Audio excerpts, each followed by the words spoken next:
আমি যখন কলেজে পড়ি, প্রেসিডেন্সি কলেজে, তখন আমি প্রথম যাই হচ্ছে কানোরিয়ার।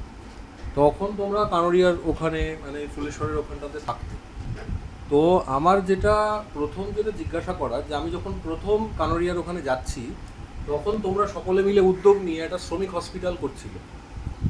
শ্রমিক হসপিটাল, শ্রমিকদের চাঁদায় টাকা পয়সা তুলে একটা শ্রমিক হসপিটাল হচ্ছিল। শ্রমিক হসপিটাল না, শ্রমিকদের উদ্যোগে একটা হসপিটাল, হ্যাঁ মানুষের হসপিটাল। হ্যাঁ। তো ওইটার বিষয়ে যদি তুমি কিছু বলো। ওটা ওটা ওটা আমাদের হাতের বাইরে চলে গেছে। আচ্ছা।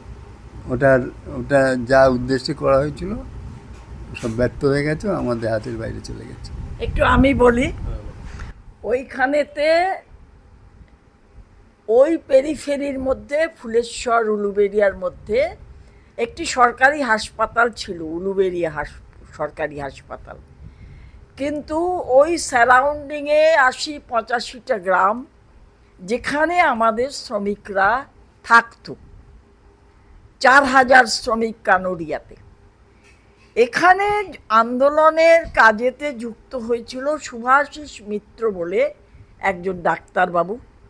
সে আরজি করের ছাত্র। আরজি করে বামফ্রন্ট আমলে যে জুনিয়র ডাক্তার মুভমেন্ট হয়েছে তাতে মার খেয়ে তার হাত ভেঙেছিল, এবং সেই আরজি করের যে doctors movement, junior doctor movement, তাদের সঙ্গে আমরাও যুক্ত ছিলাম। সেই থেকেই শুভাশিস মিত্র আমাদের স্নেহভাজন, অনিল সাহা এই শ্রমজীবী হাসপাতালে একজন আছে, সে আমাদের স্নেহভাজন, এবং আরেকটি রণজিৎ ঘোষ বলে সে মারা গেছে লিউকোমিয়ায়, মৌরিগ্রামে থাকতো, সে আমাদের স্নেহভাজন। এই সময় শুভাশিস যখন কানুরি আন্দোলন আরম্ভ হয় ৯২ থেকে শ্রমিকদের নিজেদের উদ্যোগে, এই অভিনব একটা উত্থান দেখে ও খুব ইন্সপায়ার্ড হয়। কিছুদিনের মধ্যেই ও এইটা ঘোষণা করে যে এখানে শ্রমিকদের স্বার্থে একটা হাসপাতাল বানানো হবে। না, এটা ভুল হচ্ছে। বলো। ঘোষণা করে ব্যাপারটা তা না। বলো। ব্যাপারটা হচ্ছে, ওর সঙ্গে কথা হয় যে প্রধানত শ্রমিক, গরিব, মধ্যবিত্তদের জন্য প্রায় বিনা পয়সায়, মানে যতটুকু খরচ ততটুকু না দিলে নয়, এইভাবে একটা হসপিটাল করা যায় কি না, তাতে সবাই একবারে আস্থা ভরে আসতে পারবে, যেটা তাদেরই হাসপাতাল। এইটা ও একবার বিলেত থেকে এসছিল, তখন ওর সঙ্গে কথা হয়, ও রাজি হয়, ও বিলেত থেকে সোজা চলে আসে ফুলেশ্বরে। এই হচ্ছে সংক্ষেপে কথা। হ্যাঁ, এবারে হচ্ছে এই উদ্যোগটা আরম্ভ হলো। প্রথমে যে জমি অ্যাকোয়ার, সেটা সুভাষিসের পক্ষে সম্ভব নয়। ওখানকার ভূমিপুত্র যারা, তাদেরই মধ্যে একজন হচ্ছে আমাদের কানুরি আন্দোলনের অত্যন্ত ঘনিষ্ঠ লড়াকু শ্রমিক জয়দেব মণ্ডল, এবং আরও অনেকে। বিশাল একটা ১২ বিঘা জমি অ্যাকোয়ার করতে হবে, তার হয়তো ৫০-৬০ জন ওয়ারিশন, তাদের সমস্ত শৈশাবুত জড়ো করা।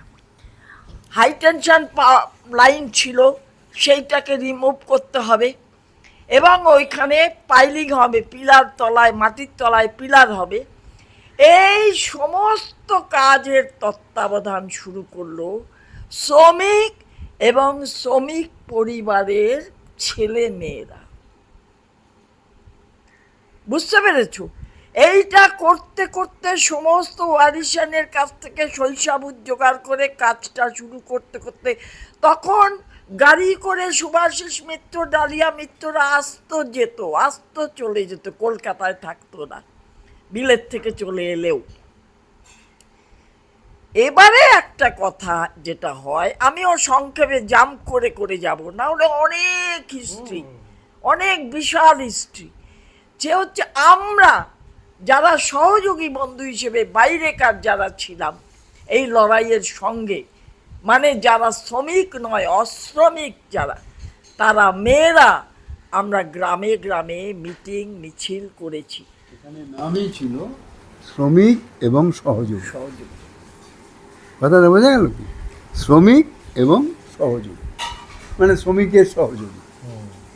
যারা শ্রমিক নয়, যারা আসছে আন্দোলনে, তারাই হচ্ছে সহযোগী। যারা সংগঠিত করছে আন্দোলন, তারাও সহযোগী।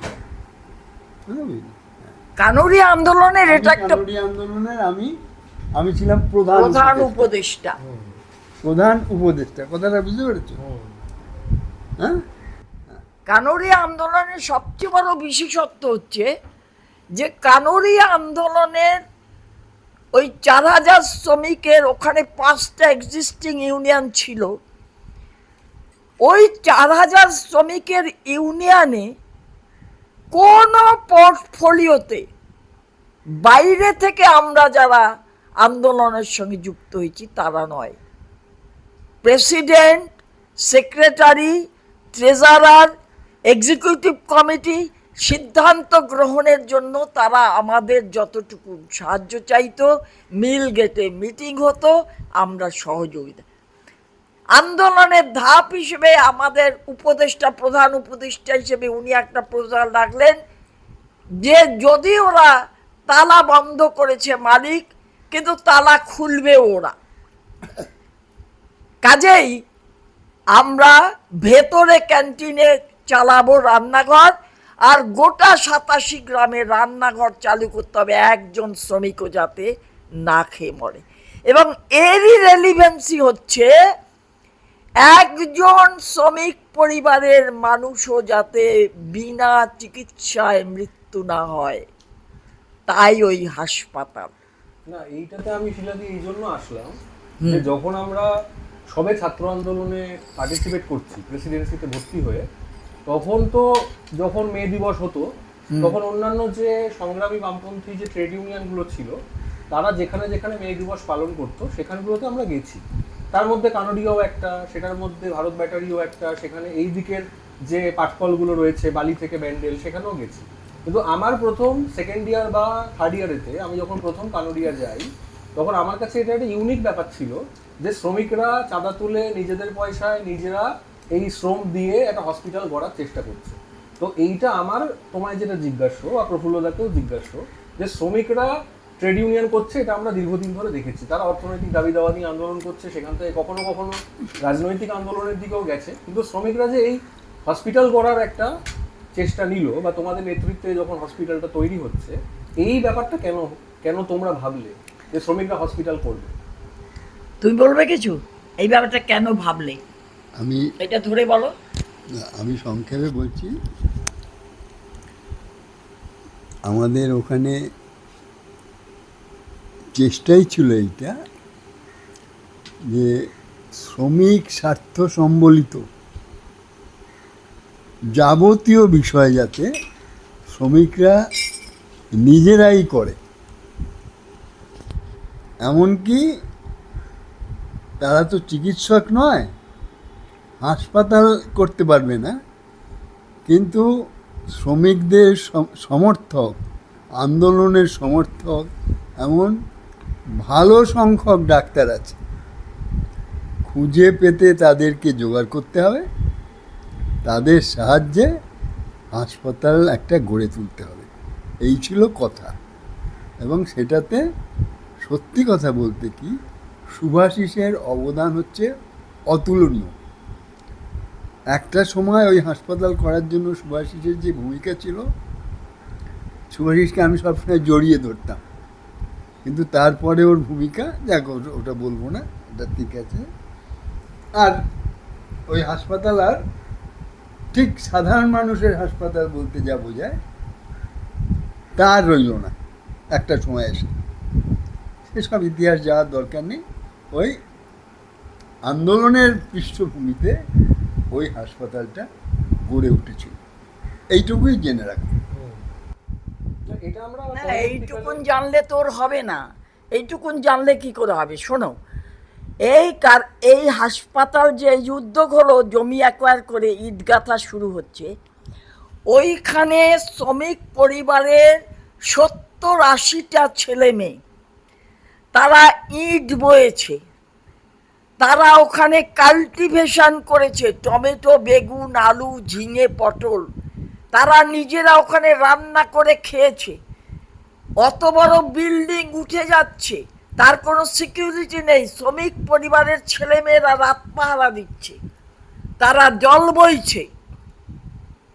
এবং একটা শর্ত শুভাশিসের সঙ্গে ছিল আগাগোড়া, সেটা হচ্ছে যে যে যোগ্যতা সম্পন্ন সেই অনুপাতে 5 বছর হাসপাতাল তৈরি করতে লাগলেও শ্রমিক পরিবারের প্রত্যেকটি ছেলে মেয়ে যোগ্যতা অনুসারে কাজ পাবে।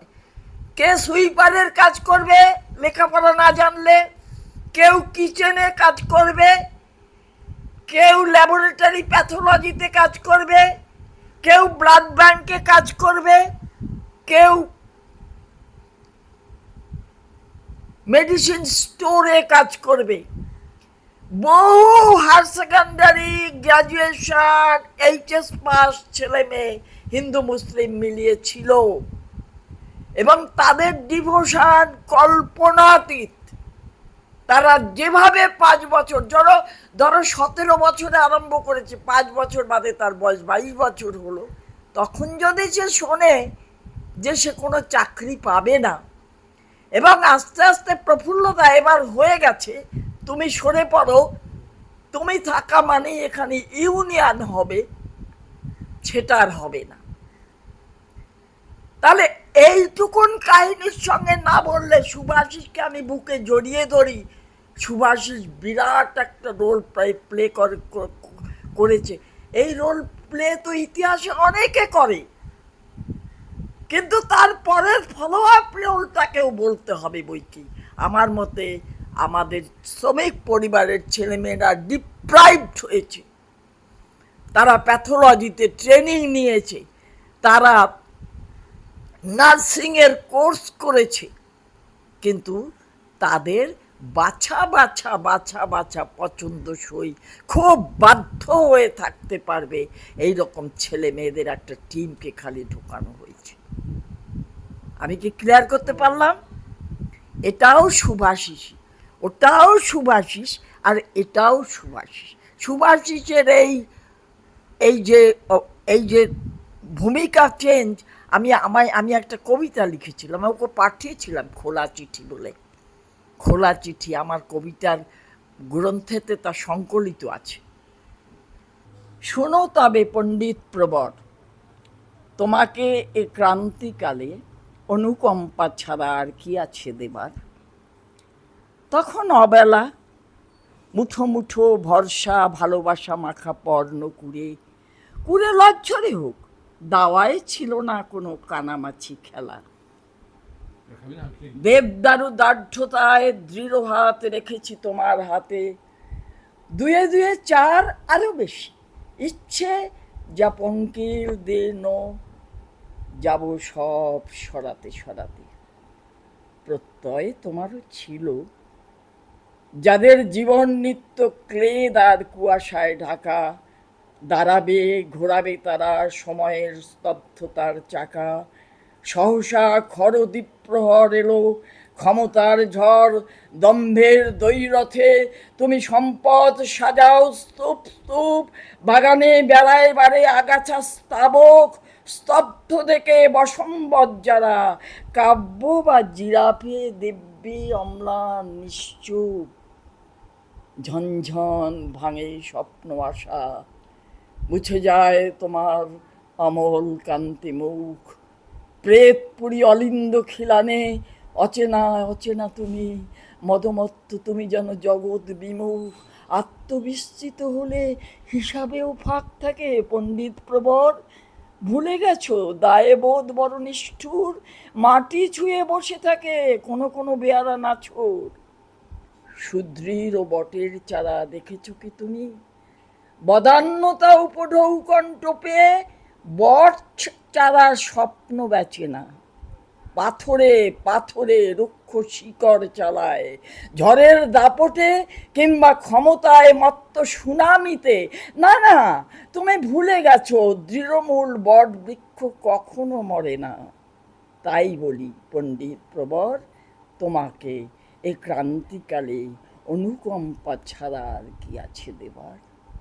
না, তো আমরা তো এমনিতে ওই বিষয়টা নিয়ে জানলাম মোটামুটি শ্রমিক হসপিটালটা কেন হলো যখন আমরা গিয়ে দেখলাম, কিন্তু আমরা যখন সবে এই রাজনীতির মধ্যে আসছি তখনও আমরা দুটো পাটকল আন্দোলনের কথা খুব বেশি করে শুনছিলাম, তার মধ্যে কানোরিয়া প্রধান এবং কানোরিয়ার সাথে ভিক্টোরিয়ার কথাও শুনছিলাম। তো কানোরিয়ার কথাটা এতটা, কেননা কানোরিয়ার যখন আন্দোলন হয়েছে মানে প্রথম 93, 94, 95-তে, ওই সময় আমার বয়স 6-7, মানে আমি 88 শেষের দিকে জন্মেছি। তো তোমরা যদি একটুখানি বলো যে কানোরিয়ার মানে এই জায়গাটায় যে এক নামে কানোরিয়াকে বলা হতো, যে শ্রমিক আন্দোলন তো এখানে বহু ট্রেড ইউনিয়ন আন্দোলন হয়েছে পাটকলগুলো জুড়ে, কানোরিয়ার ইউনিকনেস গুলো কি? যেরকম তুমি একটু আগে শ্রমিক হসপিটালের কথা বলতে গিয়ে বলছিলে যে 87টা গ্রামে এই যে রান্নাঘর চলবার একটা প্রয়োগ, তো সেরকম কানোরিয়াকে কেন সিঙ্গেল আউট করে পাটকল আন্দোলনের মধ্যে এতটা গুরুত্বের জায়গা সকলে দিল?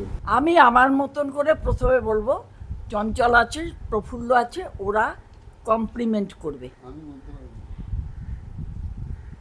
এখানে কানোরিয়া আন্দোলনের যে মালিক সেই 92-93-তে ছিল, সে আসলে বিনামূল্যে বিনা অর্থে পুরোটা লাভ এই কারখানাটা চালাতো। এবং শুধু তাই নয়, সে একজন প্রমোটার। সে বলেছিল যে কারখানাকে ঢেলে সাজব, তার জন্যে আমি শ্রমিকদের কাছ থেকে পার শ্রমিক পার ডে 11 টাকা করে কাটাউতি নেব। এটা একটা অদ্ভুত জিনিস। এই রকমভাবে যখন প্রায় 3-4 বছর কেটে যায়, শ্রমিকরা যখন দেখছে যে তাদের দেনা তো শোধ হচ্ছে না, তাদের মজুরিও বাড়ছে না, তারা তখন স্বতঃস্ফূর্তভাবে বিক্ষোভে নামে। সেই বিক্ষোভ প্রথম শ্রমিকদের স্বতঃস্ফূর্ত বিক্ষোভ, ভিক্টোরিয়ার থেকেও এটা অনেক সিগনিফিকেন্ট। তারা নিজেরা রেল লাইন অবরোধ করেছিল। তখন প্রফুল্লরা কয়েকজন ছত্তিশগড় থেকে ফিরছিল, সেই ট্রেনে আটকা পড়া, অবরোধেতে আটকা পড়ে তা এরা তখন কি নাম, না ওই এটা পত্রিকাটার নাম কি, মত প্রকাশ বলে একটা পত্রিকা চালাতো। সেই পত্রিকার সম্পাদক প্রফুল্ল চক্রবর্তী। সেই পত্রিকার ঘোষণা ছিল বন্ধ কলকারখানার হাল হদিশ, খুঁজে পেতে আনা, কোথায় কোথায় বন্ধ কারখানা, তাদের কি কি হাল, এই নিয়ে মত প্রকাশের চলত। মৌরিক গ্রামে, তুমি যেমন বলছো আমাদের এক একটা জায়গায় এক এক রকম ডেরা, মৌরিক গ্রামে একটা ডেরা ছিল। অতনু বসু, যোগেশ দেঁড়ে এবং তপতি চ্যাটার্জি, এইরকম কয়েকজন ছেলে মেয়ে ছিল। তারা আন্দোলনের সঙ্গে যুক্ত হয়ে তারা, প্রফুল্ল বলেছিল যে তোমরা অনুসন্ধান করো, এরা কি, এরা কারা, শ্রমিকরা কেন রেল লাইন অবরোধ করেছে। তারা অনুসন্ধান করে এসে, মনে করো মত প্রকাশ পত্রিকার জন্যেই বন্ধ কারখানা, তো কারখানা লক আউট হয়ে গেছিল। ওরা যে তথ্য আনলো তাতে জানা গেল যে কারখানার শ্রমিকরা বলছে আমাদের নিজস্ব কোনো ইউনিয়ন নেই, আমরা নিজেরা ইউনিয়ন বানাবো।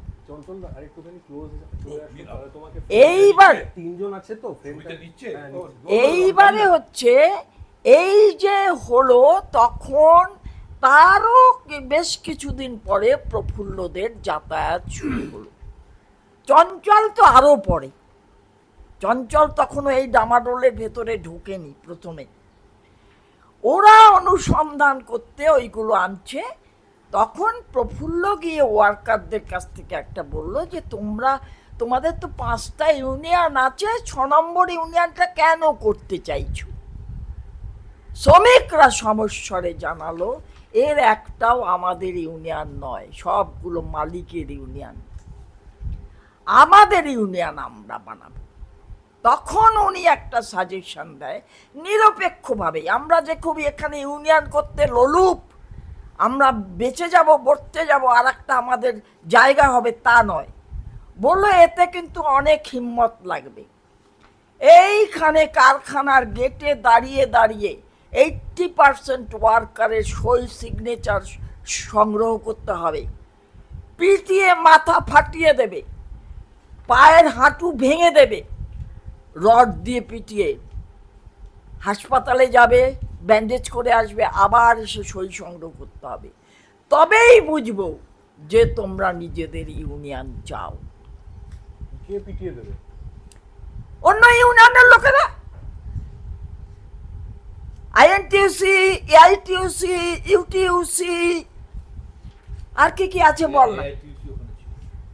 এআইটিইউসি ছিল না, আইটিউসি দুটো আর লোকের টিউসিসি সিআই। কাজে তারা পিটবে। তারা পিটিয়ে দেবে? তারা কেন পিটিয়ে দেবেন? তাদের তো ইউনিয়ন রয়েছে। তাহলে তোমরা বলছো কেন যে ইউনিয়ন নেই? কথাটা বুঝতে পেরেছ? এই হচ্ছে এর একটা প্রক্রিয়া ধরে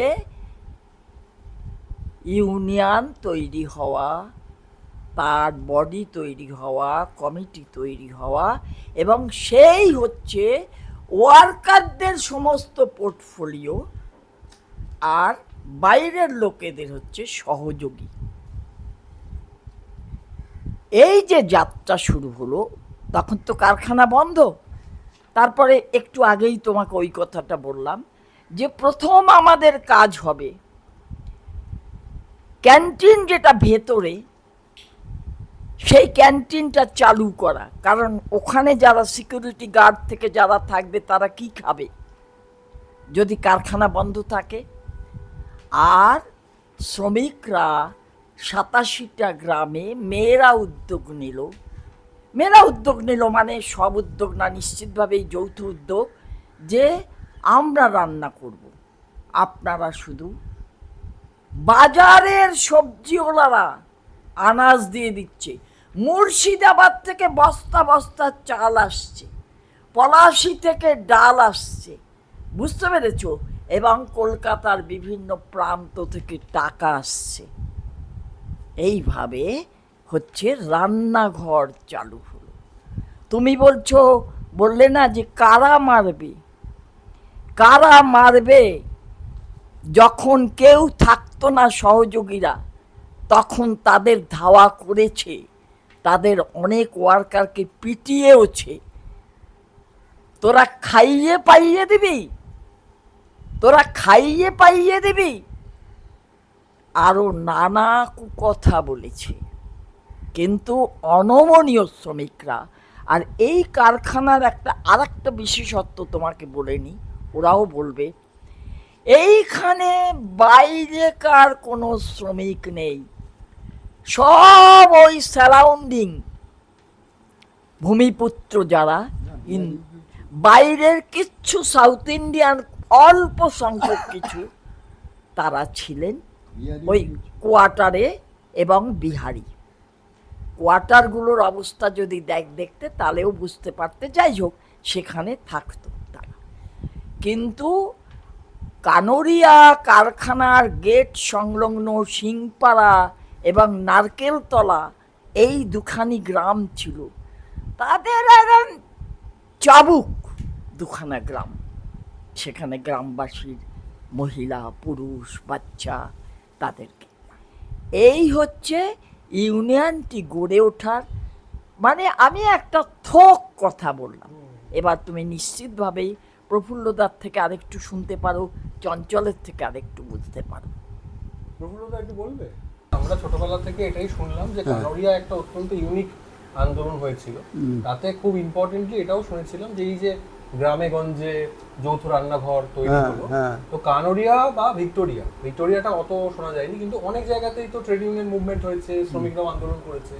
কানোরিয়ার ইউনিকনেসটা কি, যে কারণেতে কানোরিয়ার কথা এতটা চারিদিকে ছড়িয়ে পড়লো? যারা মধ্যবিত্ত বর্গ, পেটি বুর্জোয়া বর্গ, তারাও এসে ব্যাপারটাকে সাপোর্ট করলো। ওই সময়ের যারা শিল্পী সাহিত্যিক, তারা সাপোর্ট করেছিল অনেকটা। তো এইটা কানোরিয়ার ক্ষেত্রে হলো কেন? কানুরিয়ার ক্ষেত্রে এটা এটা বলতে পারো যে ট্রেড ইউনিয়নের ক্ষেত্রে এই দৃষ্টিভঙ্গি আমরা আনতে চেষ্টা করেছিলাম যে শ্রমিকদের আন্দোলন কেবলমাত্র শ্রমিকদের হলে হবে না। শ্রমিকদের আন্দোলন মানে সমাজের আন্দোলন, শ্রমিকদের মঙ্গল মানে সমাজের মঙ্গল।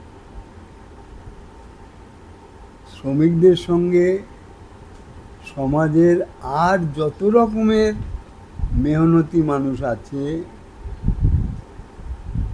পুঁজি বিরোধী মানুষ আছে, পুঁজির ভয়ঙ্কর শোষণ বিরোধী মানুষ আছে, তাদের সবার আন্দোলন। এই জায়গা থেকে আমরা এই বক্তব্যটা আনার চেষ্টা করেছিলাম যে আন্দোলনটা সর্বত্র ছড়িয়ে দিতে হবে, গ্রাম থেকে শহর সর্বত্র ছড়িয়ে দিতে হবে, যে এটা শুধু কানুরিয়া শ্রমিকের আন্দোলন নয়, এটা হচ্ছে দেশের আন্দোলন, দেশকে রক্ষা করা, দেশকে উন্নত করার আন্দোলন। শ্রমিক আন্দোলন মানেই তাই। শ্রমিকরা নেতা কেন? তারা দেশকে রক্ষা করা, দেশকে উন্নত করার আন্দোলন করতে জানে বলে, করে বলে, সেই জন্যে তারা শ্রেষ্ঠ, অগ্রণী বলা হয় শ্রমিককে। এই চঞ্চলদা কিছু বলবে? বল। কোনটা জানতে চাস? এই যে যেটা জিজ্ঞেস করছি যে এইটা এত গ্লোরিয়াস। ওটা শালিমার লিঙ্ক করে বলে দিই। হ্যাঁ, শালিমারও রান্নাঘরটা বেটার হবে if it is link. Kanoria আর ভিক্টোরিয়া দুটো ঘটনা একসঙ্গে ঘটেছিল, কিন্তু তফাৎ ছিল। আমি ওই যে বললো না যে আমি অনেক পরে গেছি, ইনফরমেশনের গ্যাপ আছে, যাই হোক ঠিক আছে।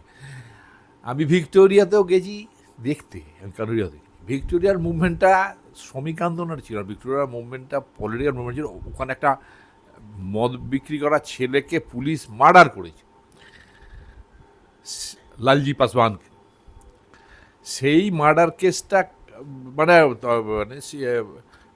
থেকে মমতা ব্যানার্জির ইন্টারফারেন্স, তখন বাংলা জুড়ে মমতা ব্যানার্জির উত্থান হচ্ছে তো।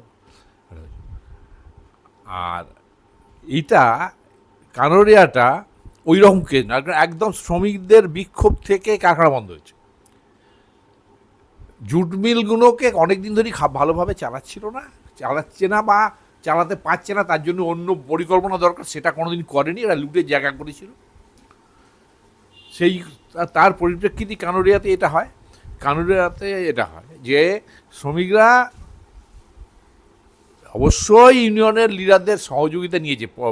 নাজিবুর রহমান প্রথম দিককার CI2 আইনটিউসির লোকেরা মিলে টিলেই কেউ লোকজন মিলে সাধারণভাবে CI2 ইয়েকে ডিফাই করে ওরা কিছু লড়াইতে নেমে পড়ে। ইনসিডেন্টালি সেই সময় বোম্বের এক্সপ্রেসে শঙ্করগৌরীর ওখান থেকে আমাদের একটা কম্পার্টমেন্ট ভর্তি লোকজন ফিরছিল, ওখানকার শঙ্কর একটা স্মরণ অনুষ্ঠান ছিল। আমি ট্রেনে ছিলাম না, আমি এখানে ছিলাম, আমার অসুখ করেছিলাম, যেতে পারিনি। তো যাই হোক, তারপরে আমরা যাই, এইটা দাঁড়িয়ে পড়ে এবং খবর নিতে যায়। এটা খবর নিতে গেল কেন? খবর নিতে গেল, আমি শালিমার লিঙ্কটা পরে করছি তোমাদের। খবর নিতে যাওয়ার কারণ হচ্ছে আমাদের তখন একটা মত প্রকাশ কাগজ ছিল, এটা হচ্ছে 90 সাল নাগাদ কাগজটা ছিল, এটা 92-93। তারও অনেক আগে, এমার্জেন্সির আগে আর কি সময়, এবং আগে এবং পরে আমাদের শ্রমিক দর্পণ বলে একটা কাগজ ছিল, সেটা দুর্গাপুর থেকে বেরোতো। মানে আমরা বরাবরই বলতে পারো যে ওয়ার্কিং ক্লাসের সঙ্গে না থাকলে কোনো ওই আমরা তো শ্রমিক আন্দোলন করতে যাইনি। আমাদের টার্গেট হচ্ছে শ্রমিকদের নেতৃত্বে একটা রেভলিউশনারি ওয়ার্ক, আর গোড়াপত্তনের কাজ, শ্রমিকদের মধ্যে অবস্থান নেওয়া। সেই সময় আমরা দুর্গাপুরে কাজ করেছিলাম, শ্রমিক দর্পণ কাগজ বার। রাত্রির বেলা সারা রাত্রির জায়গায় ছাপা হতো, অনন্তর প্রেসে আমি দাঁড়িয়ে থাকতাম, মনে আছে? সারা রাত্রির শ্রমিক দর্পণ ভিত্তি, আরও ভিত্তি হচ্ছে 69। সে আপনি যেটা বলছেন সেটা 69, আমি বলছি 74-75। সেই কাগজটা বন্ধ হয় এবং ইউনিয়নটা ব্যান হয়। একমাত্র এমার্জেন্সিতে আমার ইনফরমেশনে ভারতবর্ষে রেজিস্টার্ড ট্রেড ইউনিয়ন ব্যান হয়েছিল একটা, রেজিস্টার্ড ট্রেড ইউনিয়ন ব্যান হয়েছিল একটা, সেটার নাম ছিল progressive labour union Durgapur steel, একটা। আর এপিডিআর ব্যান হয় ওই সময় বাংলায় ওটা ভারতবর্ষ। যাই হোক, এই কাজটা আমরা বরাবর করেছি। তারপরে আমরা ইন্দোজাপান স্টিলসের ইউনিয়ন, ইন্দোজাপান স্টিল ঠিক একই কেস। আমি তখন এটা 80 সালের পরে আমি ট্রেনে করে ফিরছি, ট্রেনটা বেলুড়ে দাঁড়িয়ে গেছে, দেখি একটা লোককে গলায় জুতোর মালা পরিয়ে লোকে মানে পেছনে ঢোল ফোল জুতো বেরোলে নিয়ে যাচ্ছে। কি হলো রে, নেমে পড়েছি, খবর নেওয়া যাবে। ইন্দোজাপান স্টিলসে সে আইএনটিইউসির লিডার, কংগ্রেস আর আইএনটিইউসির লিডার। আর যাকে তারা পেঁচাচ্ছে তারাও আইএনটিইউসির লিডার এবং কিন্তু শ্রমিক, আইএনটিইউসি শ্রমিক সব মিলে একটা ইউনিয়ন, অন্য ইউনিয়ন ছিল না, প্রদীপ পাওয়ারের ইউনিয়ন তখন ছিল না। তখন আমরা খুঁজে খুঁজে ওই ইউনিয়নটার কোথায় যাওয়া যায়, কী করে, তখন আমাদের খুবই খারাপ অবস্থা। যোগাযোগ করে রাত্রিবেলা ওই ইউনিয়নটারও প্রতিষ্ঠা করি, ওই সংগঠনটাকে। এবং সেই ওইখানে এক পদ্ধতি যে 80% লোক যদি না থাকে, 95%, আমরা 100% বলতাম, অন্তত 80% লোক না থাকলে সংগঠন করে লাভ নেই, তাতে শ্রমিক ভাঙে। তো সেই 80% লোকের সই নিয়ে সমর্থন নিয়ে 1.5 বছর ধরে 4.5 বছর ধরে ইউনিয়ন চলেছিল, 5 বছর ধরে লড়াই করেছিল এবং জিতেও ছিল বহু ছোটো ছোটো ছোটো piece of battle trade union লেভেলের। ওইখানেই প্রথম মানে সেই সময়টার আন্দোলনে, তখন বাংলায় জুনিয়র ডাক্তার মুভমেন্টটা হচ্ছে, তার একবার জুনিয়র ডাক্তাররা আমাদের আন্দোলনের সাপোর্ট ছিল, ডাক্তারদের অনেকে আর দলগতভাবে।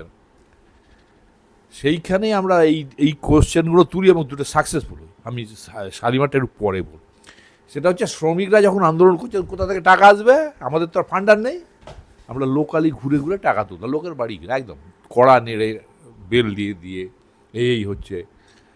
ওই কারখানাতে অনেক এলাকার লোক ছিল এবং আমরা টাকা ওইভাবেই চালাতাম।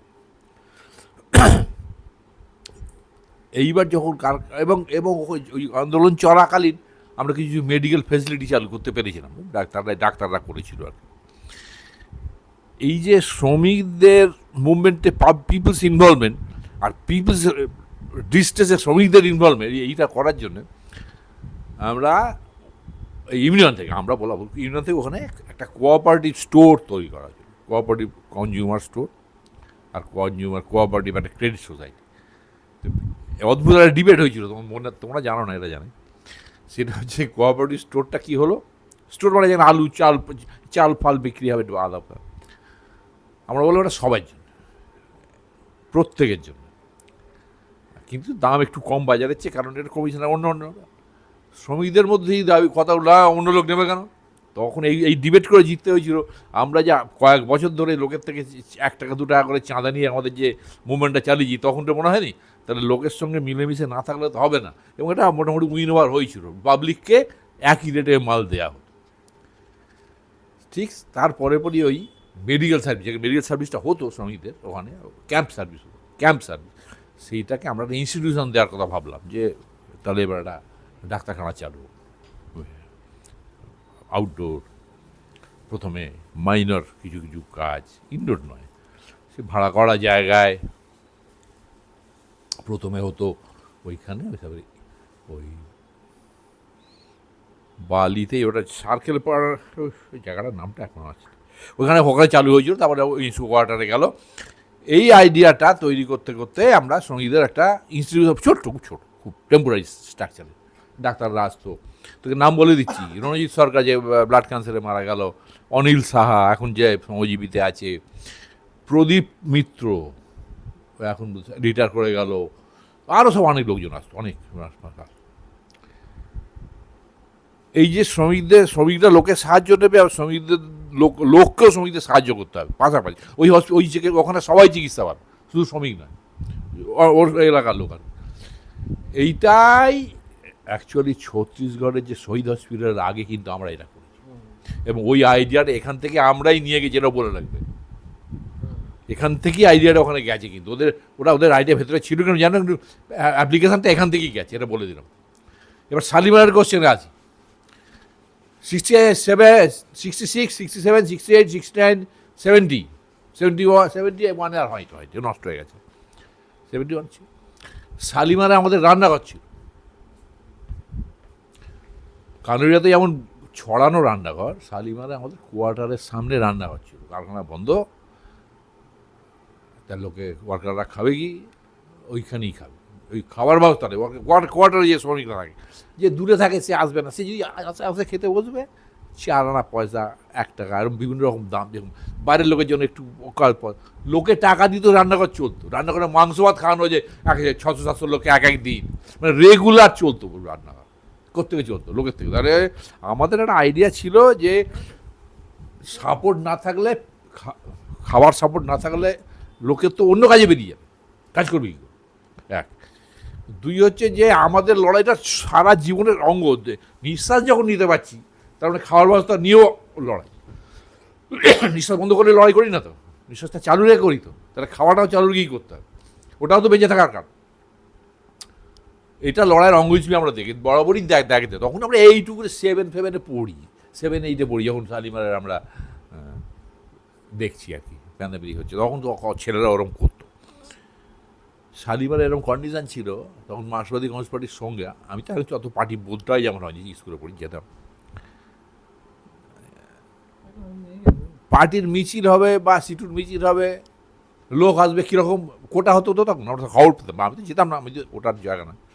হিনওয়ার্ডার কত লোক কাজ করে, 16,000, লোক কত 250 বা 400, কোনোবার কেউ বলছে 750। শালিমার লোক কত কাজ করে, 240, কত আসবে 230, মিছিলের পার্টিসিপেন্ট।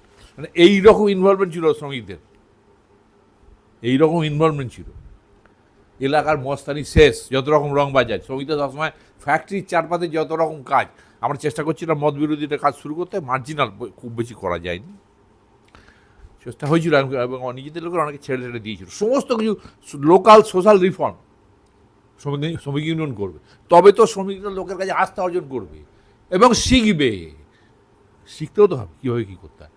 এইটা আমরা আগেও করি, স্টাডি ক্লাসও হতো, বিরাট প্রচুর লোক আসতো। হ্যাঁ, সেটা কানাডিয়া তো বহুদিন ধরে আমাদের বছর পর বছর তা দাঁড়ায়নি কিছু অর্গানাইজেশনে, কিন্তু যারা বেঁচে আছে তাদের ভেতরে কিছু একটা হয়ে আছে, এটাই বলে দেবো। তারা সংগঠন ভেঙে গেছে, লোকজন নষ্ট হয়ে গেছে, কিন্তু যে 5 বছর 7 বছর ধরে যে স্টাডিজটা চলেছে, তার একটা শিক্ষা তার কাছে আছে নিশ্চয়ই। আর কতটা কমিউনিকেট হবে আমি বলতে পারবো, কিন্তু আছে। এই শ্রমিক আন্দোলন কানাডিয়াতে ওই ঘটনা থেকে নামা হলো, তারপরে ওই যে বলা হলো যে 80% 90% নানা হবে না, এইগুলো বলেছে যে ওই না বলে দিয়েছিলাম কী ছিল। এই আলটিমেটলি শালিমারে ইলেকশান হলো, ইলেকশানে আমরা 40 ভোটে 27 ভোটে হেরেও গেছি, সেটার অন্য কারণ। এক ট্রেডে এক ইউনিয়ন, হ্যাঁ বরাবর, মনোরঞ্জন তখন ওটা ছিল কারখানা ইউনিয়ন হবে একটাই। তুমি যেটা বলছো আর কি, তাতে এটা বোঝা যাচ্ছে যে যেটা একটা ব্যাপার ছিল যে শ্রমিকরা কেবলমাত্র অর্থনৈতিক আন্দোলন করবে, সেইটা থেকে বেরিয়ে এসে তার এটা পুরো এলাকার এটা আমরা বরাবর আজ থেকে নয়, এটা ভেদি ইনসেপ্ট জবে থেকে শ্রমিক আন্দোলনের সঙ্গে যুক্ত। আমাদের এখানে এইটাই টাইপটা এইটাই ছিল, সবসময় তাই ছিল, ওইটা ছিল না কোনোদিনই, ওটা ছিল না, মানে শুধু ওটা ছিল না। হ্যাঁ, তার কোয়ালিটি অফ ইনভলভমেন্ট তোমার মতন নয় তো, তাদের তো শিক্ষাটাই নেই, সেটা দিতে হবে তো। এই যে মার্ক্সিয়ান অ্যানালিসিস যে উইদাউট গিয়ে নলেজ দেয়, উইদাউট যদি ওই দিনের মধ্যে বিলীন না হয়ে যায় কালচারালি, তা নাহলে করতে পারে। ওই দিনের মধ্যে গিয়ে তাকে শিক্ষাটা দিতে হবে। লেনিন তো আর শ্রমিক নয়, কিন্তু নিজেকে বিলীন করেছিল শ্রমিক শ্রেণীর দর্শন। ওই রকম কাজের চেষ্টা করেছি, কতদূর পারা যায়নি খুব একটা, কিন্তু এইটা আইডিয়াটা বরাবরই ছিল। এটা তুমি বলতে পারো একটা ইয়ার্স থেকে আমাদের সঙ্গে অনেক লোকের তফাৎ। উত্তরপাড়ার এই ক্রাউন গেট থেকে বালিখালের যে পলিটিক্যাল সার্কেল তখন ছিল গ্রসলি, তাদের সঙ্গে ইয়ার্স থেকে তফাৎ এইখানে। আর একটা আছে এই আমাদের টাইপেরই অনেকটা একই রকম ধরনের আইডিয়ার কথা বলতো, সেটা হচ্ছে শ্রমিক সংগ্রাম কমিটি। ওরাও এইটাই বলতে চাইতো। তো যাই হোক, আমরা এইটা করলাম, কানাডিয়াতে রান্নাঘর টান্নাঘর শুনে নিলে। না, সিরাদি একটা কথা বলছিলে তুমি, সেইটা একটুখানি জানতে চাই। বলো। যে যখন কানোরিয়াতে এই ট্রেড ইউনিয়ন তৈরি হচ্ছে এবং শ্রমিকদেরকে বলা হচ্ছে যে 80% তোমাদেরকে থাকতে হবে, নাহলে আমরা ইউনিয়ন করবো না, আর তাতে অনেক মারধর খেতে হতে পারে, এইসব নানান কিছু। আজকে যখন আমরা এই আলোচনাটা করছি তখন 2026 সালে বসে আমরা আলোচনাটা করছি। এখন এই যে বেশ কিছুদিন আগে থেকে যে হকার উচ্ছেদ চলছে, এই নানান কিছু যে হচ্ছে, যে শ্রমজীবী মানুষ বিরোধী নানান কিছু যে প্রোগ্রাম রাষ্ট্র এখানে সরকার নিচ্ছে, এখানে আমরা যারা নতুন, এই মানে যারা ওই 95 সালে অত্যন্ত ছোট ছিলাম, আমরা ওগুলো দেখিনি। আজকে এইটা বলা হচ্ছে যে সেই সময় শ্রমিক আন্দোলন করাটা খুবই একটা ভালো ব্যাপার ছিল, কেননা শ্রমিক দরদি সরকার ছিল, শ্রমিক দরদি পার্টি ছিল। তো আমি সেটাই তখন তোমার থেকে, মানে তুমি যেহেতু লিভড এক্সপিরিয়েন্সে তোমার আছে, যে ওই সময় কতটা শ্রমিক দরদি সরকার ছিল, বা যে ট্রেড ইউনিয়নগুলো ছিল তারা মানে শ্রমিকদেরকে মারবে, তুমি বলছো যে যদি অন্য কিছু ইউনিয়ন করতে যায় তাহলে মারবে, এই কথাটা আজকের তো প্রায় ভুলে গেছে লোকজনকে, বা ভুলিয়ে দেওয়া হচ্ছে যে ওই সময়টা একটা গ্লোরিয়াস সময় ছিল, ওয়ার্কারদের সবাই সাপোর্ট করেছে। এই ব্যাপারটা কেমন ছিল, মানে ওই সময় তো বামফ্রন্ট সরকার। কবে বলেছে এই কথা? এই কথাটা কেউ কে বলেনি। করলে? কেউ আমরা আমাদের মুখ দিয়ে আমরা কোনো বলিনি কেউ। শোনো, তুমি যদি পলিটিক্যাল থিওরি দিয়ে থাকো যে রাষ্ট্র, এরা হচ্ছে রাষ্ট্রের অংশীদার, তো যারা সরকারি ক্ষমতায় বর্তমান ভারতে 1935 সাল থেকে আজ অব্দি যারা আছে, মাঝখানে কোনোদিন তফাৎ হয়নি, 1935 সাল থেকে আজ অব্দি যারা আছে তারা তো রাষ্ট্র ক্ষমতার অংশীদারই চালায়। তারা কি করে শ্রমজীবী মানুষের বন্ধু হবে? লিবারালিজম থাকতে পারে, পরিচালনায় লিবারালিজম থাকতে পারে। সব জার্মান প্রশাসক হিটলার নয়, কিন্তু কেউ কি জার্মান রাষ্ট্রের বিরোধী? তা তো আর নয়। সেরকম এরা ওই কিছু কিছু লিবারালিজম চালানোর জন্য কিছু, কিন্তু সেটা প্রথম দিকে পারে, পরের দিকে পারে না, কোনোদিনই পারে না। এবং অধিকার রাখতে হয়। শ্রমিকদের সব থেকে বেশি মারধর করেছে সিটু, যতদিন প্রথমে গ্যারান্টি। জুনিয়র ডাক্তার আন্দোলনে প্রথম মার খেয়েছে দেখছো।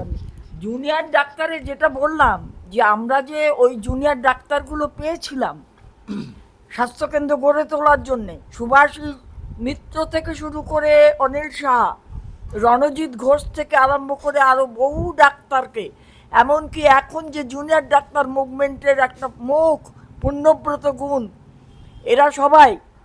এরা প্রত্যেকেই কিন্তু ওই সময়ে মার খেয়েছে। এবং তখন সিটু এবং তখন বামফ্রন্টের শাসন, হাত ভেঙে পা ভেঙে গেছে, তাদেরকে চাকরি থেকে বরখাস্ত করা হয়েছে। অতএব তাদের অনেকে এখান থেকে, যেমন পুণ্যব্রত গুণ, ওর নাম কি, ওই পবিত্র গুহ, ওরা এখান থেকে পালিয়ে গেল, ওরা ছত্তিশগড়ে চলে গেল, এবং সেখানে থেকে তারা আবার ওরা ডাক্তারি করবে।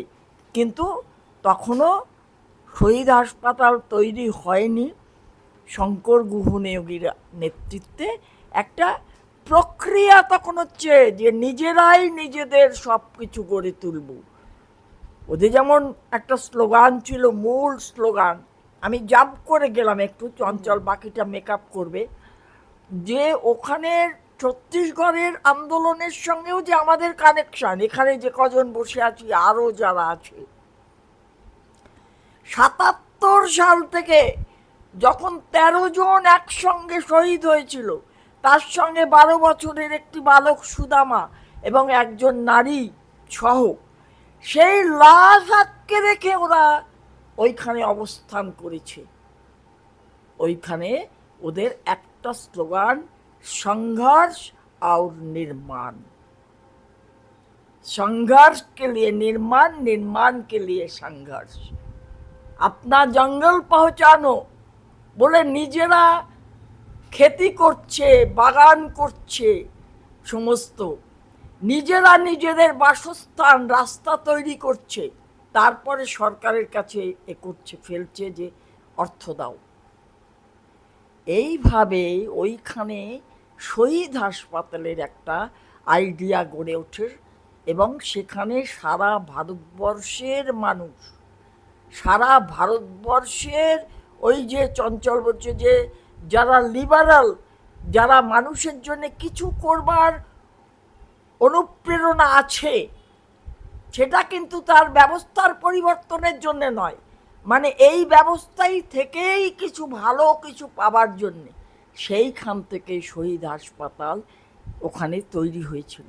এবং পুণ্যব্রত গুণ, শৈবাল সাহা এবং পবিত্র গুহ, এরা তিনজন ওই প্রাথমিক, শৈবাল জানা আর পবিত্র গুহ, এরা 3টে বেড নিয়ে শুধু আউটডোর দিয়ে হাসপাতাল।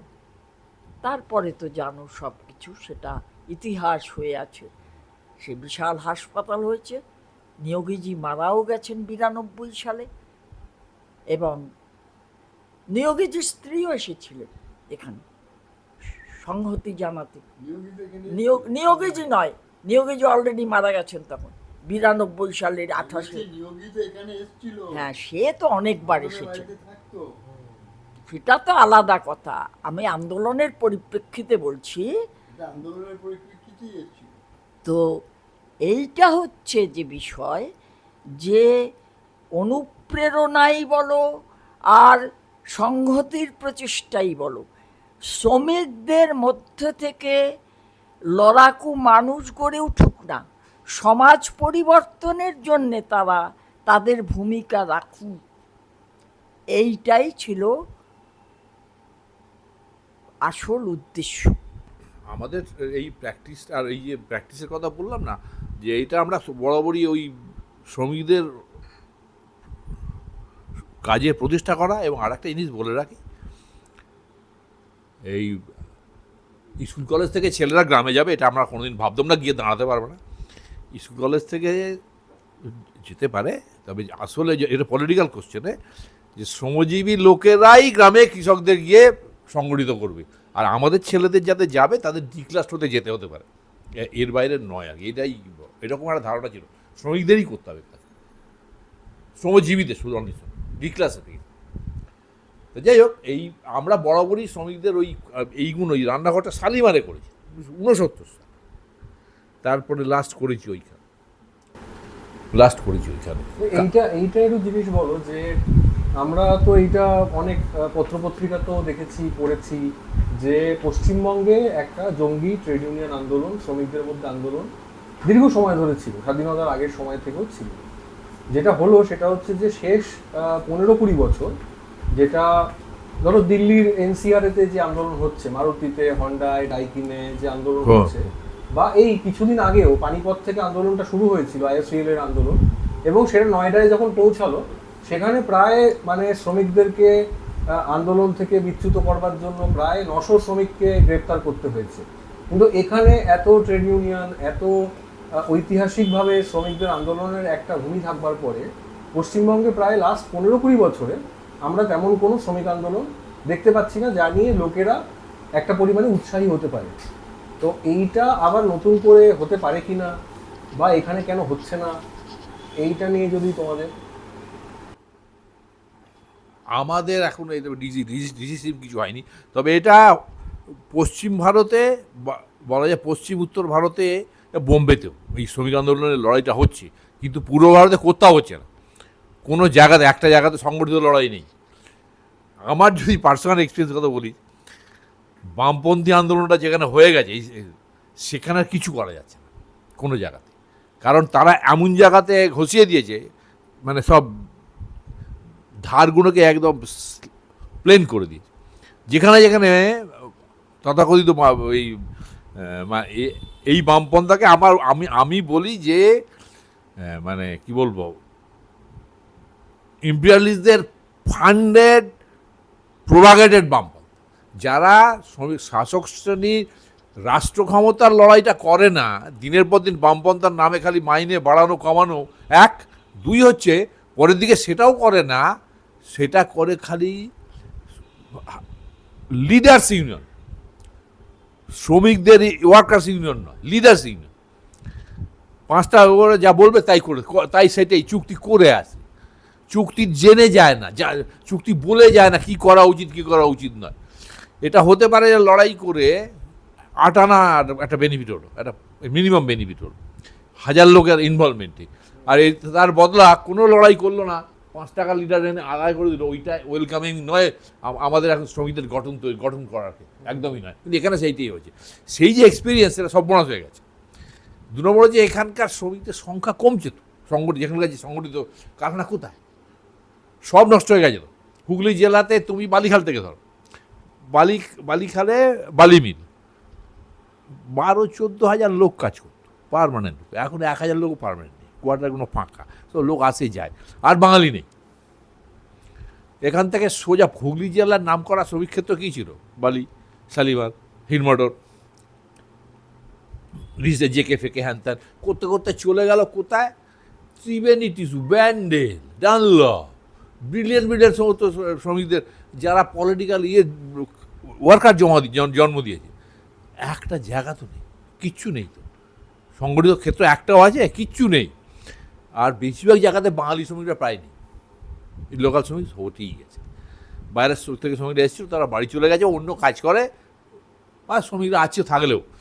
এটা উদ্ভট কাণ্ড চলছে। বোম্বে রোডে আমি তো যাই ওখানে, বোম্বে রোডের দুধারে অনেক কারখানা আছে, লজিস্টিক্স বেশি, production centre com,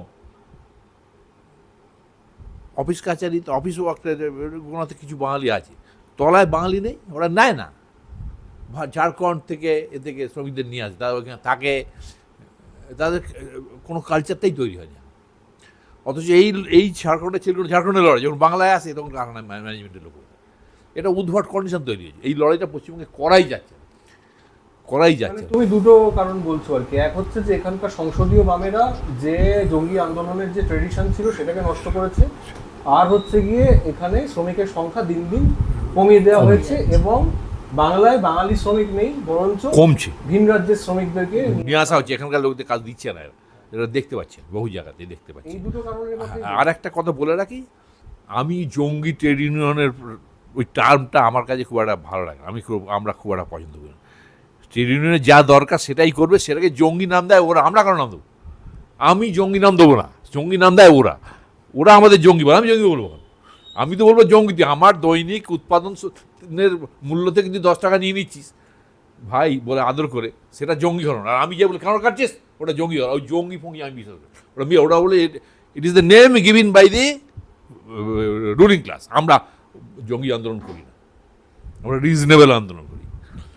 we run behind reason, ওরা আমাদের মিথ্যে কথার নাম দেয়। শিলাদি এটার প্রসঙ্গে কিছু বলবে তুমি? হ্যাঁ, এই ব্যাপারে আমিও একমত। আমি যেটা বলতে চাইছি যে ঠিকই কথা, আমরা এই আন্দোলনগুলো যেগুলো, এই যে শালিমার, ইন্দো জাপান, আমাদের প্রমোদ স্টিল, হিন্দুস্তান মোটর থেকে একদম কানুরিয়া অবধি, এখানেতে আমরা তো কারখানার দাবি দেওয়ার ভিত্তিতেই আন্দোলন করেছি, এবং যেখানে মূল জায়গাটা সত্যিই ওইটা ছিল যে শ্রমিক শ্রেণী থেকে লড়াকু মানুষ উঠে আসুক, তারা সংগঠিত হোক, এবং তারা রাজনৈতিকভাবে ধীরে ধীরে ঋদ্ধ হোক। জঙ্গিত্বের যে বিষয়টা, এই জঙ্গিত্বের বিষয়টা সত্যিই কিন্তু আরোপিত, কারণ এই শ্রমিক আন্দোলনগুলো কেউ সমাজ পরিবর্তনের ডাক তো দেয়নি।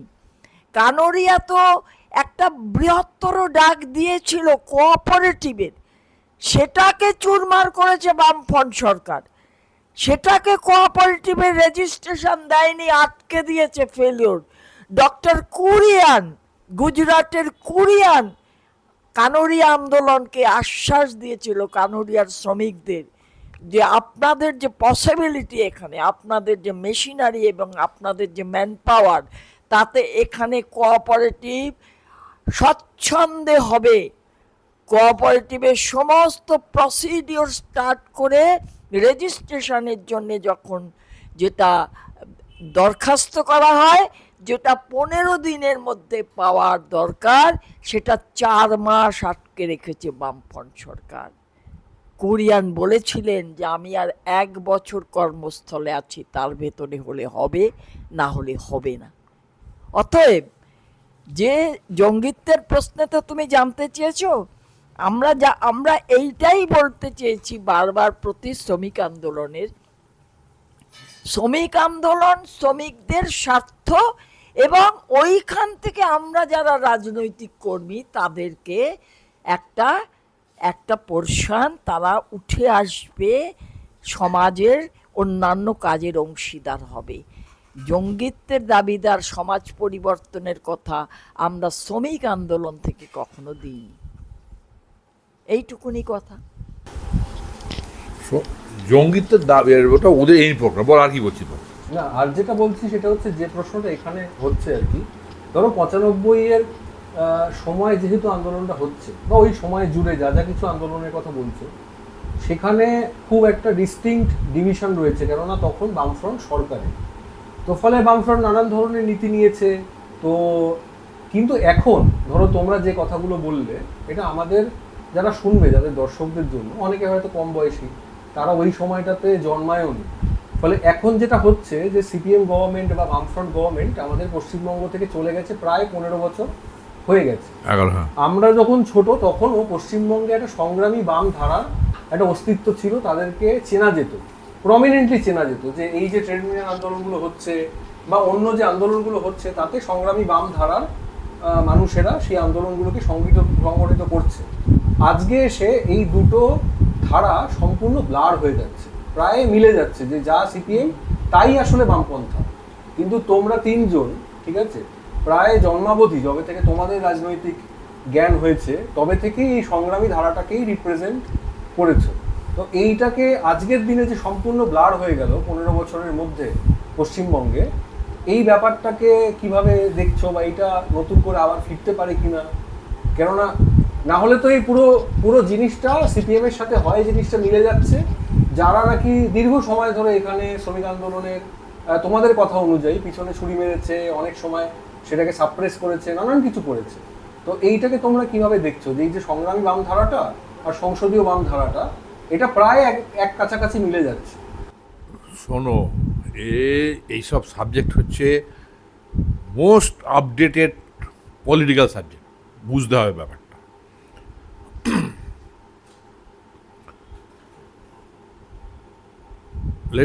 লেফট সুকল লেফট আর কি বাংলায় ক্ষমতার দিকে আসে 67, আজ নয়, গভর্নমেন্ট সরকার পরিবর্তন। আমি তখন এদের যে পার্টিগুলো ছিল, সিপিআই তার আগে বলে দিয়েছে যে পার্লামেন্ট দখল করেই আমরা কাজ করব, আমরা রাষ্ট্র বদলের কাজ করবো না, 1950 বলে দিয়েছে। সিপিএম 64 সালে তৈরি হতে গেল, এরা করলো প্রথম দিক গেল, প্রথম একদম যে 4-5টা লোকের মধ্যে একটা, তো তারা ওই ধারাটাকে কম্প্রোমাইজ করলো, বললো কম্প্রোমাইজ হচ্ছে, কিন্তু কোথায় হচ্ছে কীভাবে সবটা তো ধরতে পারেনি, কারণ লড়াইটা হচ্ছিল এইতে। কিন্তু এরা সব হচ্ছে শ্রমিক আন্দোলন, কৃষক আন্দোলনের কর্মী, ছাত্র আন্দোলনের কর্মী, এরা ছাত্র আন্দোলন, কেউ শ্রমিক আন্দোলন, কৃষক আন্দোলনের কর্মী, তারা বিদ্রোহ করে বেরিয়ে আসছে। পার্টি কর্মী কারা? পার্টি কর্মী হতে পারে, তারা একটা আইডেন্টিটি আছে, তো এই জায়গা থেকে তো বিদ্রোহ হচ্ছে। সেই বিদ্রোহ হলো 69, 71 একরকমভাবে হলো, যার কিন্তু সেই ধারাটা বজায় ছিল। সেই লড়াইটাই যারা বেরিয়ে এসেছিল তারাই তো লড়াইটা চালিয়েছে, তাদের সঙ্গে থেকে তো আমরা এই লড়াইটা করতে পেরেছি। এই ধারা এরপরে পলিটিক্যাল ডিবেট উঠে গেল দেশ থেকে, আলটিমেটলি পলিটিক্যাল ডিবেট উঠে গেল। সে যাকে তৃতীয় ধারা বলো, সেখানেও পলিটিক্যাল ডিবেট নেই, আর মূল ধারা ওরা নিজেদেরই এখন মেন স্ট্রিম বলে। এখন সিপিআই সিপিএম নিজেদের বলে আমরা mainstream politics, mainstream parliamentary পলিটিক্সে। তো সেই দ্বিতীয় ধারার এই ডিবেটটা তো নষ্ট হয়ে গেল, আলোচনা বিভিন্ন ব্যাপারে প্রশ্ন তোলা তো করা বন্ধ হয়ে গেল। আর যারা দাঁতানুগের লড়াই ছিল, তাদের কারোর 15 বছর বয়স ছিল, কারোর 75 বছর বয়স ছিল। 75-এর লোকগুলো আগেই মারা গেছে, 15রা 75-এ পৌঁছে গেছিল। আর সংগঠন তৈরি করা তো যায়নি সেইভাবে 71-এর ডিজাস্টারের পরে, কিন্তু তবু সংগঠনগুলো ছিল।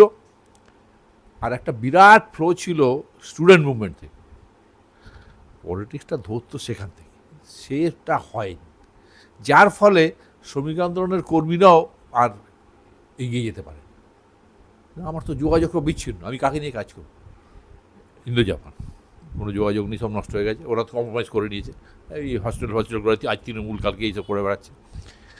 কানোরিয়ার লোকগুলো যারা সংগ্রামী অংশ, 75-76 বছর বয়স, তো কাজই নেই, এখন তো বন্ধ। যার চাকরি পেয়েছিল তোরা অবাক হয়ে যাবি, যা এই তোর না আরও ছোট, তারা আমাদের এগুলো মারতে আসে, যদি মালিকতারিদা। এই কন্ডিশনটা হয়ে আছে। কেন হয়ে আছে অতটা ব্যাখ্যা আমি করতে পারি, কিন্তু হয়ে আছে। কাজেই শ্রমিক, কৃষক কোন জায়গাতে লোকে কথা বলবে? আর কৃষক আন্দোলনে আর যেমন একটা সমস্যা, কৃষক আন্দোলনে আমরা কি বলবো, আমরা ঠিক করতে পারছি না। কৃষক হাতে জমি চাই গল্পে আর চলবে না, তখন ছিল। শ্রমিক আন্দোলনে আমরা কি বলতে চাইব এখনকার বিষয়, এখনকার শ্রমিকদের পার্টিকুলার কন্ডিশনে? আর 12 ঘন্টার কাজ কম্পালসারি হয়ে গেছে। আমরা 8 ঘন্টা বলছি, আমি 8 ঘন্টা বলতে পারি, কিন্তু শ্রমিকটাই 8 ঘন্টা বিশ্বাস করতে চাইছে না। শ্রমিকটাই 8 ঘন্টা বিশ্বাস করতে চাইছে না। আমি দেখেছি, আমি জিজ্ঞেস করেছি, বুঝলি না সেটা কী করে হবে, সবাই হচ্ছে মানে আমি একটা অদ্ভুত মানে লোক কম্প্রোমাইজ করে, মানে মানুষকে তো বেঁচে থাকতে হচ্ছে। এ সেই ওই 86-র মতন কন্ডিশন, বেঁচে থাকতে হবে কাজ করার জন্য।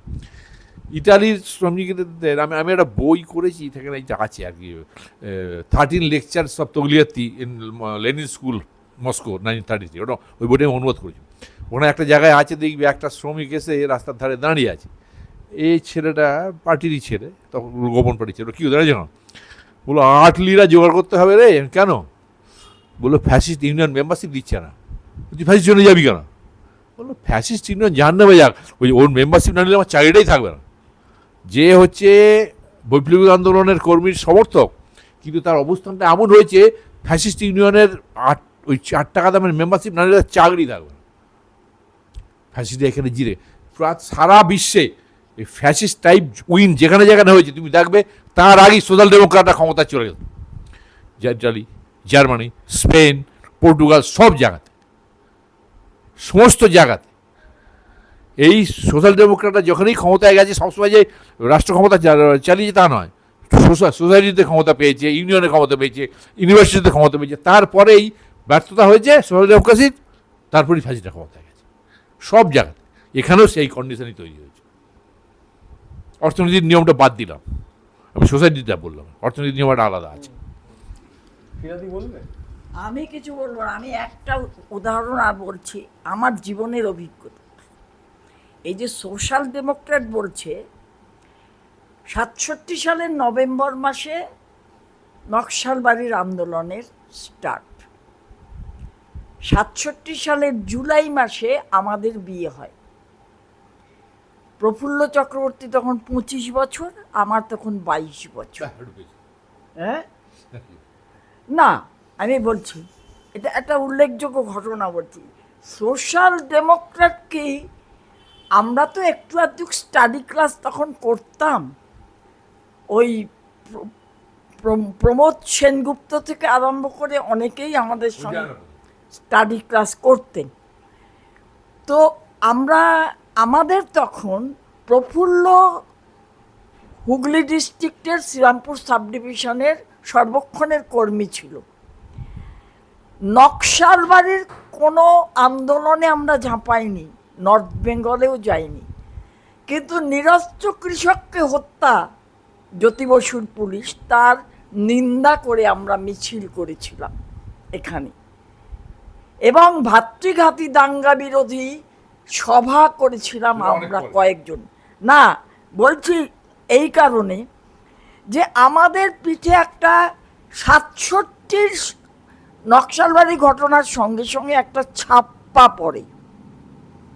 আজ অব্দিও আমরা কোনো নকশালবাড়ির ফ্র্যাকশনে বিলং করি না, কিন্তু নকশালবাড়ির আন্দোলনকে সাপোর্ট করি, কৃষক আন্দোলনকে।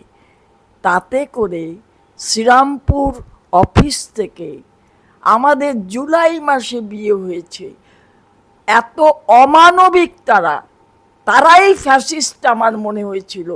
আমরা তখন কোনো রোজগারহীন, বলবে রোজগারহীন হয়ে তুমি বিয়ে করেছো কেন? আমি টিউশন করি, কারণ আমি তখন অলরেডি MA পাস করে গেছি, 2টো টিউশন করার যোগ্যতা আমার আছে। আপনি তো এক চান্সে MA পাস করেছিলেন না, 2 চান্সে 3 চান্সে। তো প্রফুল্লর স্বার্থ টাকা ওয়েস্টটা বন্ধ করে দেয়, এবং সেটা আমরা আমাদের ডাইরেক্ট জানানো হয় না, সেটাকে ভায়া মিডিয়াম জানানো হয়। বুঝতে পেরেছ? একটা কুঁড়ে ঘরে থাকতাম আমরা, যার ওপর দিয়ে জল পড়ে। আমাকে বাধ্য হয়ে তার 2-3 বছরের মধ্যে আমাকে স্থানান্তরিত হতে হয় দুর্গাপুরে, কারণ ততক্ষণে 69 সালে আমার বাচ্চা হয়েছে। তাকে তো গিনিপিগ বানাতে পারবো না। এই ধরনের বিষয় এদের মধ্যে আমরা দেখেছি।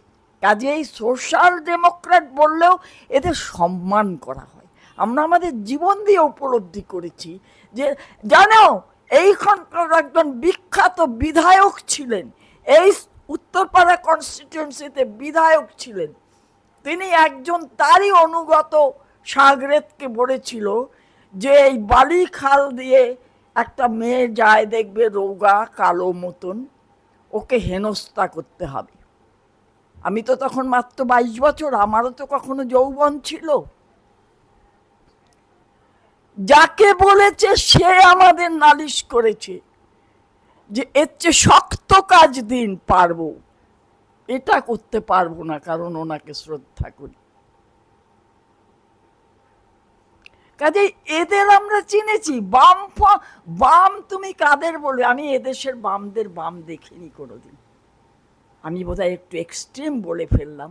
চঞ্চল যেরম ভেঙে ভেঙে সুন্দর সুন্দর দেশ বিদেশের উদাহরণ দিয়ে, উত্তর পূর্বাঞ্চলের উদাহরণ দিয়ে, আমাদের দেশের অবস্থা দিয়ে, আমি একদম জীবন থেকে নেয়া। তোমাকে আজকে আমি একটা বইও উপহার দেব, সেটা হচ্ছে জেগে ওঠার গান, কানুরিয়া আন্দোলনের অনুপুঙ্খ। কেউ নেই এখানে যে নেই, শ্রমিক থেকে আরম্ভ করে, শুধু আমরা যারা সহযোগী হিসেবে কানুরিয়া আন্দোলনের পাশে থেকেছি, তাদের ছদ্মনাম, তাদের ভিন্ন নাম, কিন্তু শ্রমিকদের সব একই নাম আছে। যে এইটুকুন আমার সঙ্গে। প্রফুল্লদা কিছু বলবে?